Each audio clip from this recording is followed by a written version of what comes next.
Okay, so hello everybody. Today we are going to have this presentation on S3, which is a common name for a simple storage service provided by AWS. By the name itself, it is clear that it is a service which is used for storing something. Okay, let me tell it at the very onset that this FLS, I don't think is going to be a very, you can say something extraordinary there that you are going to find here, but there are some little bit of things that we should be aware of while working with S3 because it provides a lot of stuff that most of us are not aware of and which can help us overall in our you can say solution solution management, or you can say providing a better solution with less complexities, okay, and reducing the cost. Okay, so as I already told, it is a storage solution from AWS. There are a few terms that almost everybody who is aware of S3 is must be aware of are like bucket, key, object. Okay, bucket, as you know, is a kind of a folder in, or you can say a common name of a place where everything plays into it. Is it is a uniquely identifiable place where we can place our objects, or objects are things that we can put into that bucket. Okay, another thing is key. Key is a unique identifier of an object, not just a bucket, but within an bucket.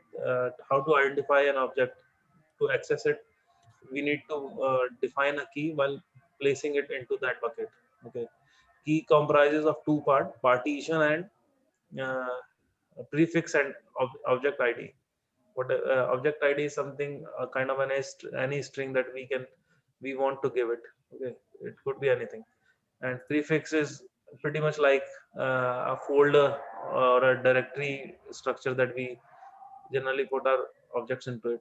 We should be aware of it that one little trivia there, that uh, the number of concurrent requests that we can make is approximately 5,000 per second of reading an object from the bucket, but that's limited to the number of prefix. Okay, so the the number of prefix decides how many concurrent requests we can make into our bucket. Okay, so if we want our bucket to be highly concurrent, then we should try to provide as much of prefixes, or you can say folder structures, so that we can make concurrent requests.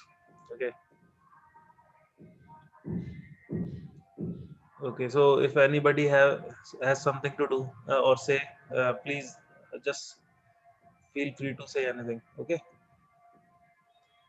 Okay, so these are the three basic things that are mostly aware of. And if somebody is not aware of, or she will get aware when he starts working on S3. Okay, these are the basic terms. Okay, so moving to the features to be aware of. Okay, so these were the things that we are I can say everybody is aware of, that it is something that we generally put our object into a bucket, and there is a folder.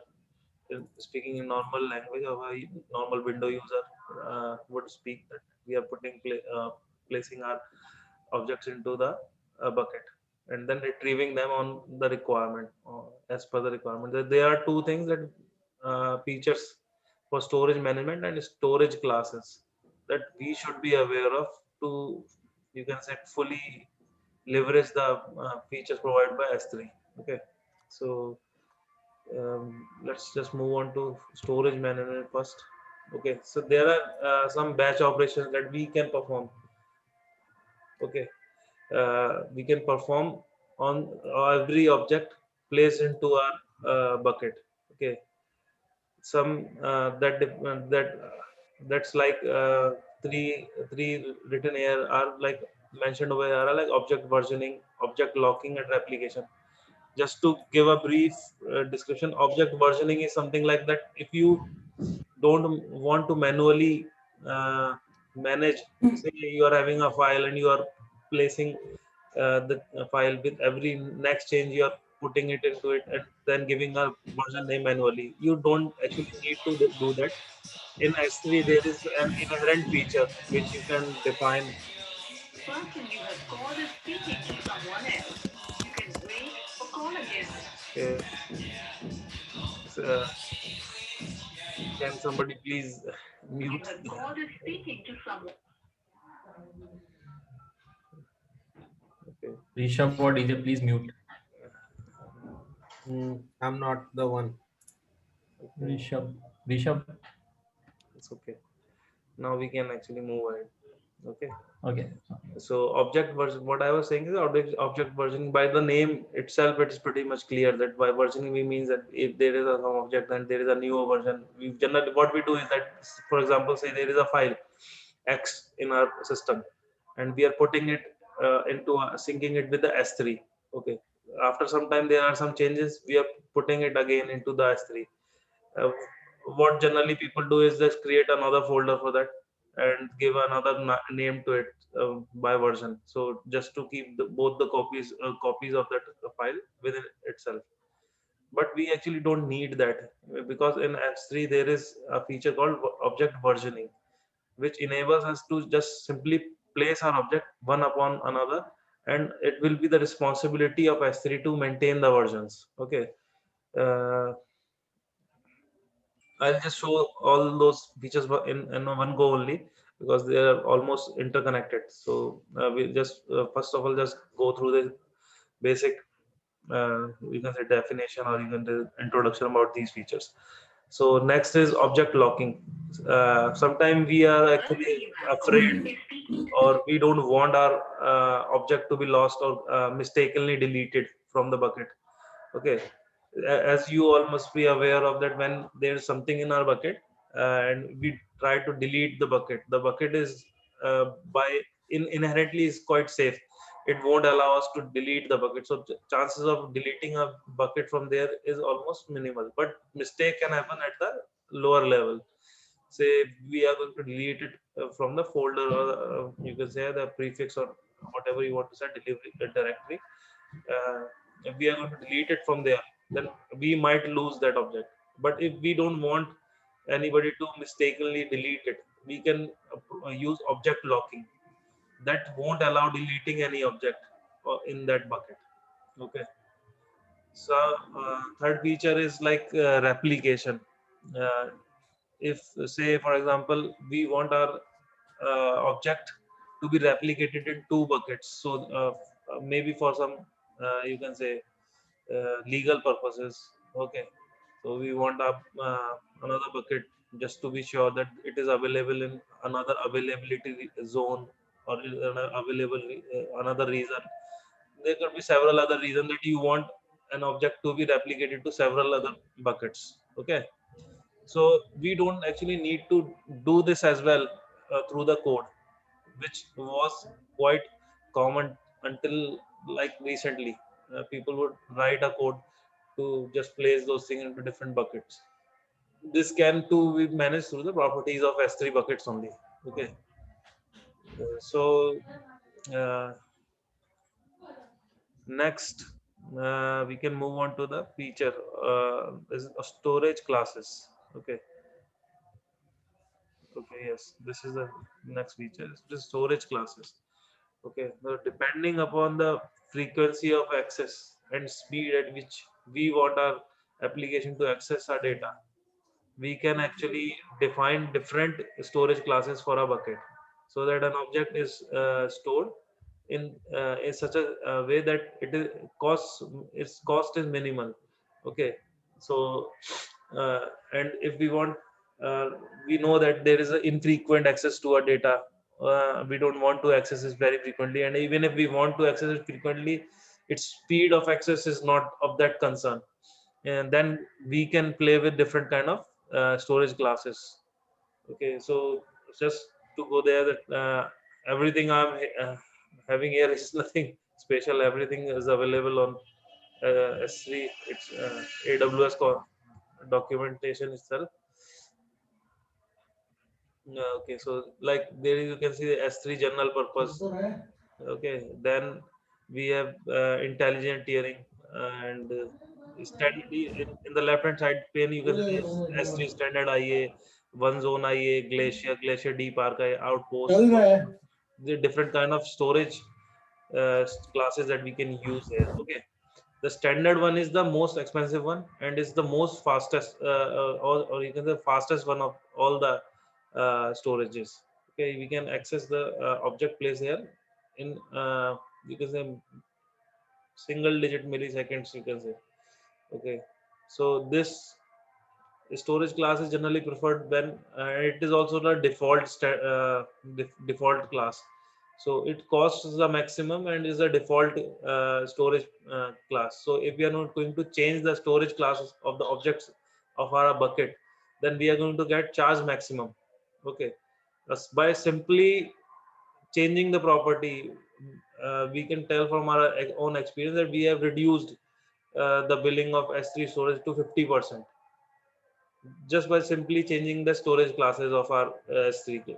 Okay, so we should be aware of this thing that there is this special intelligent tiering class. If we are not actually aware of which object is going to get access frequently and which is not going to access frequently, and there's no set pattern there, then we should go for intelligent tiering. What it does is that it's for a minimal cost. What it tries to track for your object that if this object is getting frequently access or not, then it manages this object intelligently for you. And if it sees that this object is never you can say never accessed or very less frequently accessed, then it is demoted to a lower level of storage class. And if it sees that this object is getting frequently accessed, then it is promoted automatically. Okay, so you won't have to bother about, or you can say sometimes you are not aware of what are the patterns of your object's access. Okay, in that case, then you can go for the S3 intelligent tiering. With this, there is I already told that additional cost that this algorithm that they manage the frequency of the object. Okay, object access. Then there are several others which are, as you go down, they are going to get cheaper there. Okay, the glacier and glacier deep archive are the kind of ones that we generally use for, you can say, backups, very cheap backups these are. Okay, so we should be aware of that what are our requirements, and use the same storage class as it meets our requirement. Okay, we don't need to actually or we can say we should be careful while configuring the bucket. Okay, otherwise we are going to get charged for the maximum. Okay, so going back to the slides. Okay, the linked topic to is a life cycle rules. These are quite again, as I told you that like replication, there are these storage classes, and if we want this to be automated, okay, say there are scenarios when we managing versions of our object. Okay, so we want that a version when it is written to our bucket, then say for one day it should stay in standard. We know that the first time it is written, it will be accessed frequently. Then we can write a simple rule that it should be access stay in a standard version for first day of writing it or the creation of this object. And then it can demote to the next year, whatever we think will be suitable for it after certain day. Okay, or we can also write that after say 60 days or 100 days, I don't want this object to be available in my bucket. I know that it is not going to be used any further, so I should simply delete this object. These things can be managed through the life cycle rules within S3. Okay, so I think that these 4 5 things I have already told you, like batch operations and object versioning, object locking, replication, so classic life cycle rules. Let's just see how we actually do that. Just for the uh, clarification, I won't be able to do that because I don't have the access and it needs admin rights, but we can actually see what we need to do here. Okay, okay, so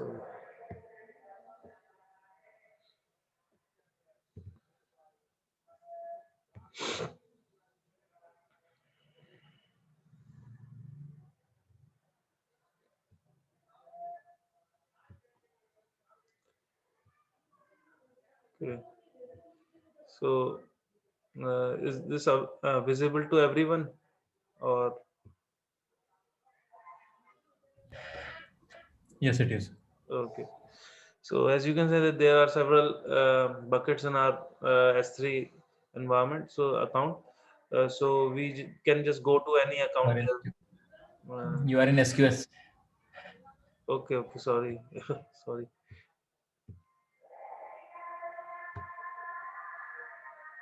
Thanks, Ronak, for pointing it out. Okay. So as I was telling you that there are certain batch operations that we can do, and we can straight away go to them. Okay, and from here we can create a job that we want to run. Okay, uh, like there is this, say, inventory or report that we want it to have. We can first create that, say, like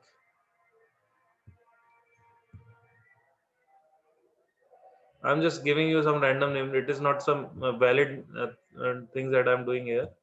So just for the clarification that what we are going to do here and what we can achieve, just to show you that. Okay, like there you can use this job to copy it to object destiny specified destinations. Invoke AWS Lambda whenever run code, whenever the object is placed into it. Okay, and replace all object tags, delete all object tags. These tags are needed when we want actually cost optimizations. Okay, so these can be managed through this. As I can show you, these are the set of operations that we can perform here. There are several others as well. Okay, going back to the S3, we can just see that. Okay, let me just see some random file here. Check on vaults. Maybe you have life cycle already. Okay, okay, live. Yes, as you can see here that we are having two buckets. One uh, one is the simple archive toolbox and another is the cold store. Uh, as you can see that when we go into this file and go into the properties of this, there are these directories in normal nomenclature, but these are also called prefix. And as I told you, we should be actually quite careful while designing the structure of our bucket object storage, because it will ultimately be dependent on the number of prefixes that we have available in our bucket, the concurrent request we want to make. Okay, properties there, we can go to the properties. As you can see that bucket versioning is enabled here. Okay,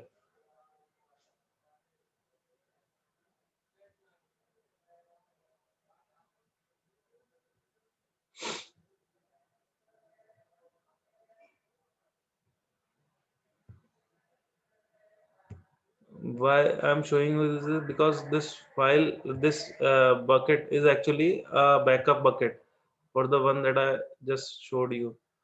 This is the bucket where the objects are getting replicated to it. Okay, so like we can go to the management part here, and then we can create a life cycle rule here. Okay, the one I was telling you. Okay, like going to create a life cycle. Like one replication rule is already there. Like there was one replication rule was already created below there. Yeah, yeah, we can show that as well. I'm just showing them this random replication rule. How do we actually create this? This is where we actually can define where we want to apply this rule to. I want to apply to all object to the buckets. Okay, so this is a kind of a warning that you should be careful while applying any rule to all the objects. Okay, these are the actions that we can actually use here. Okay, we want to transition a current version object between storage classes. As I told you that we want to demote a class. Okay, we can do that, or we want to since it is a version enabled bucket, so we have different versions already here, so we can move a previous version of the objects to a different class. Say for example, I want this previous version to, I have already there this standard IA, okay, but I want it to set intelligent tiering. I can simply use select this thing here, or a glacier. I want to say that I am not going to use anything, okay, it's frequently after or someday, because it is here that I'll define after how many day this old version of the object will be moved to glacier. Say after 2 days it will be moved to this, okay. Okay, I've added this transition. I can add further transition to this rule itself, okay. Once I have created this, I can create rule here, and by acknowledging it, there are several warnings that we can ignore for now, and by simply clicking it, there will be a rule created here. But since I don't have the admin rights here, so I'll just show you how this rule will look like, and that's okay.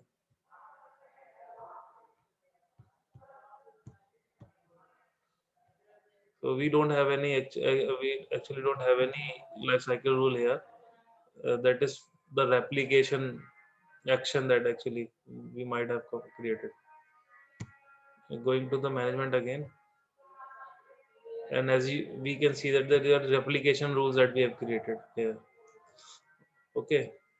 We can create the replication rule pretty much same similar to this, okay. We don't actually, as you can see that we are only configuring things here. We are not writing any code, and just by doing that, what we did was that we created a simple storage rule. What it was doing is that it is applying to the entire bucket and transitioning to the glacier deep drive, because as I told you that this is a you can say a backup bucket. So we are transitioning the object to the Glacier Deep Drive. Replica owner same as source. This is by default, because who owns this account and owns the bucket should also be able to access the backup also. Okay. Uh, these are some properties that you can see here, and you can play with them. Okay, so we can see that here that, for example, like creating this rule here, the application rule, giving some random name to it. Status enabled, priority to, okay, bucket, all, choose a bucket in this account, okay. Browse S3. I can say I want to do this, use this as the application path, okay. As you can see that since we are having versioning enabled in this bucket, it is asking us to have the bucket versioning enabled as well, okay. So we can simply click here, and the versioning for this bucket, the one I have selected here, will also get enabled, okay. These are the pretty much there is nothing so special about it. So if we want to change the storage class of the replicated object, we can select here, okay. It will ask which class I want it to go to. Say I want to go make it to go to Glacier Deep Archive, okay. Okay, so these are the base, this is the basics way how we create our application rule, okay. So I think most of us might be aware of it, but some might not be. So just to save ourselves from thinking of some complex solution to do replication and to save cost, we can simply use lifecycle rules and replication rules kind of thing. And to secure our object, we can simply enable versioning here, just going there, um, and their properties, versioning, edit, enable. If we select this point, we will be enabling the versioning of this bucket. But since it is not needed here, I'm not going to touch it, okay. So this is pretty much the small things that we need to take care of or should be aware of, that store S3 provides us, okay. So like apart from that, there are several advanced features as well. So these are the features we should be aware of, okay. we actually these are the features we should be aware of. It's not a kind of thing that we can ignore and just work with S3. We won't be able to leverage the full power of S3 then. Okay, and the solution that we will provide won't be cost effective and time effective as well. So just if by knowing these things, we are going to save a lot of time in our development as well as cost for the storage. Okay, then moving to the next thing, this is like advanced features, a good to know kind of thing. Monitoring, as I told you, that as we can go there and see that uh,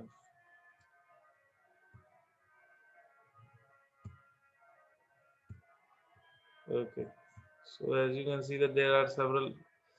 Here you can see there's this storage lens here. We can apply, uh, we can create a dashboard and apply it to the several buckets. Okay, and there are the activities that we can actually look for. So it's not that big a thing here, but we should be actually aware of that. But it's not the must know kind of thing if we are going to work with it. Okay, so another thing is analytics. Same as I told you that there's this lens tool I showed you just now. We can use it.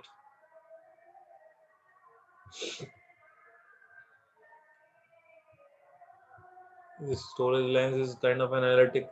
We can create our own dashboard here just to see the activities. Okay. Similarly, then we can have a querying. Querying by querying means querying in place. You can say. Say we have a lot of data in our S3. We won't actually need to transfer that to any SQL database just to query something out of it. We can use something like RDS, Redshift, or say Athena. Okay, so AWS provides us those kind of solution. Okay, so these are not the kind of features that are provided by default to the S3, but these are some extension that we can use. We can also use S3 for website hosting, while for data transfer is also an important part, because a lot of time we are actually transferring something from our own premise to cloud, say, and it could be vice versa as well. Say we have a lot of stuff on cloud, and for disaster management kind of stuff, we want to shift that to our off premise. The one of the best solution that AWS provides is Snow family of AWS. We can use that to actually transfer petabytes of data. Okay, easily. Terabytes and petabytes, they claim exabytes of data. Okay, so there's no limit to that. We can use those for as a on-premise storages. So in case something wrong happens with AWS, or something wrong happens with you regarding AWS, so you don't have to worry about the data. You already have the backup with you in form of this AWS Snow. Uh, those are kind of a, you can search that it is a stuff. You can say a kind of a toolkit, a physical toolkit that will have storage and CPUs into it, connected to it. Okay, and we can use for data transfer, like there's this storage API gateway that we can use by provide by S3 for transferring our on-premise data to the S3, and we can use data sync as well for that. So there are several other things. There are a lot of other stuff as well, but as I told you that these are the must to know features that everybody who is using S3 should be aware of. Okay. So, is there any question or any doubt related to the topics that are the things that I have just told you or explained? If not, then we can actually wrap up this. So one thing, if you can मेरा add, like this. एक Go question था मेरा, इस चीज को लेके था कि लाइक कोई इस पे मार्केट कॉम्पिटिटर्स पे कोई डेटा है हमारे पास इसके ऊपर कि ओके S3 तो इज वेरी गुड, ये तो हम सबको ही पता है, जैसे क्लाउड स्टोरेज वगैरह है, मतलब वो do we have That any, is क्या आपको है? different stuff. I am actually more confined to it S3 only. That yes, there will be some advantages provided by different providers. Say, for example, Oracle has this that invert internet charges are not charged on the storing anything on their storages. Okay, मतलब so if you're going to मतलब save dark some, you say you are storing something on S3, so there will be some data coming out from the AWS. Okay, into your network. Okay, so AWS charges for that. Okay, so but with Oracle, they don't actually charge for it. It is free to uh, you can say get data into Oracle storages. okay. Okay, so there are several other scenarios as well, different kind of pricing policies. So that is a separate thing, actually, totally separate. थोड़ा सा वही मैं सोच रहा हूँ था because हमारे जितने भी AWS is too prevalent, so we should maybe start looking into other Yes, we should be clouds as aware of well. other options as well. Like Azure is providing a very good storage solution, and so is Google, and so is Oracle, and even IBM has a very, you can say, cost-effective storage. So there are several providers, but generally it is with what we are already using. We should be aware of that at हाँ वो least. तो Okay, यार वो तो सही we है. should be aware of what we are using properly, so that we can leverage it properly. Uh, as I already told you, that even in this simple S3 change that once I suggested to Ronak, that we can move to the steering of class, we have saved a lot of money in that. Okay. Yeah, basically, like after applying the storage classes, like we moved from standard classes to intelligent classes. Like in monthly billing, like there was $1,000 difference. Like we decreased by 1,000. Yeah. So just by simple tweaking of these bucket rules, you can achieve a lot. That's what the purpose of this talk was. Okay. So anything One more else? thing, sir, if you can add, like basically there was a hack when you enable the, not a hack, but there is a clarity, like when we enable versioning in that S3 document. Yes. So if you deletes the document, it just deletes the recent one, and the Yeah. remaining one is always available. No, it doesn't actually delete anything. It just Yeah, shows like that it has been deleted, but it is not deleted there. Let me just show you that uh, that is something what important to you are. understand for everyone. Yes, that in the versioning feature enables us to actually have that kind of security here. Okay, so just go to that place where we already have. Okay, Maybe from just test a minute. document. So we on test No, these are EC1. online. Oh, Yes, default test and default. also, like as sir mentioned, like basically for S3 you can use it like a website hosting, static website hosting. Most of Yes, yes, yes. them are you know that we are also using S3 as a Maven repository. Yeah. So you can set up your own Maven repository as well. Yes, yes.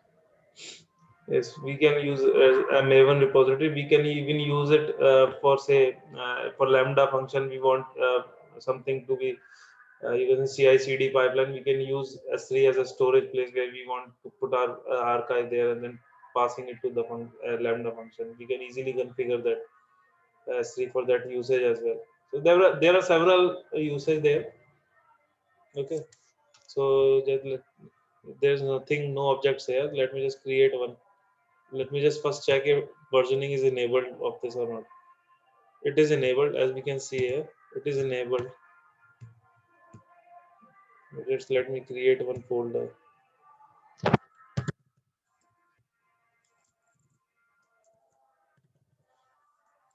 Okay.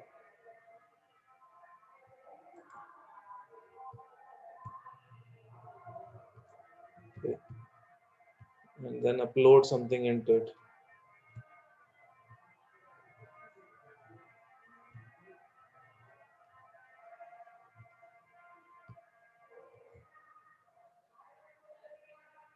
Say this diagram. Okay.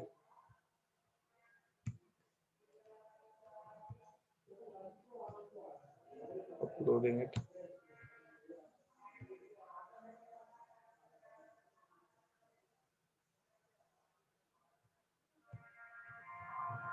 Completed. Now it is available here, and we can actually see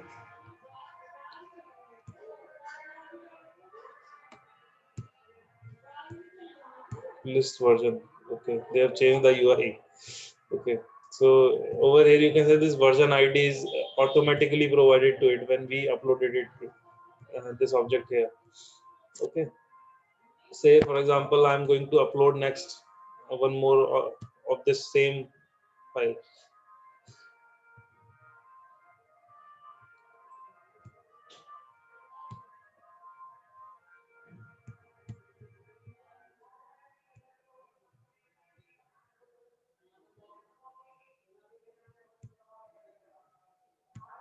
Okay, so now as you can see that there is only one file shown here, but in reality if we are going to list version, there will be multiple files. Okay, it is showing that there are two versions of the same file, okay, with different version IDs.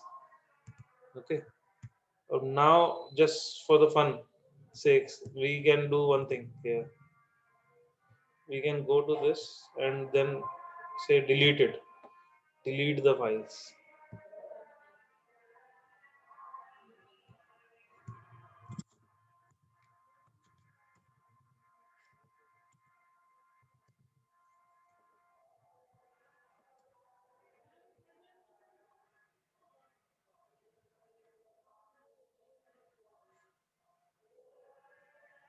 Fail to delete. I don't know why it is happening. Maybe some changes, new changes that it is not allowing itself. Successfully deleted. It is showing successfully deleted here. One Okay, object. okay, okay. Let me just go It there. is showing. Yes, successfully deleted. Okay. So you can see that there are no object available here. But if we are going to list the versions, it will show us that they are still here. So this is the marker. You can say delete marker here. If we really want to delete it permanently, we'll have to go there and explicitly delete it. And if we don't want to, we can simply restore it from here. Okay, or you can download it and things like that.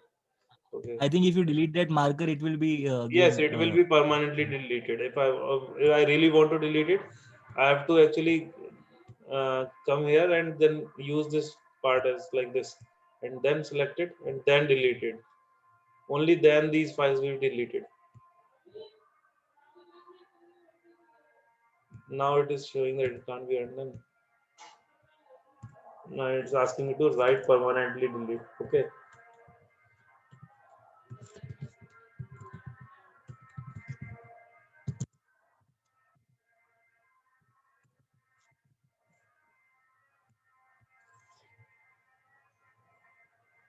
Okay.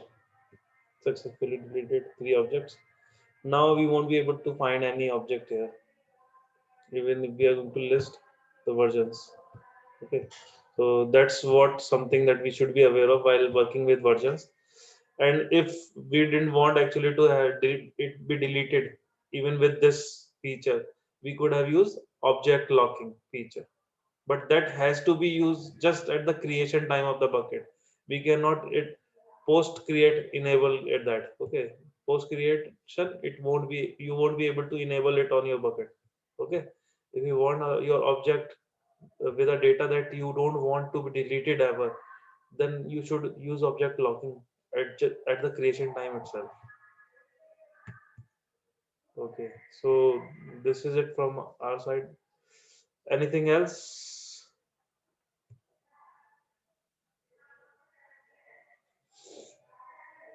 Okay, so nobody is speaking, so I can consider that everybody is agreeing with what I am saying. Okay, then just let me just stop sharing it.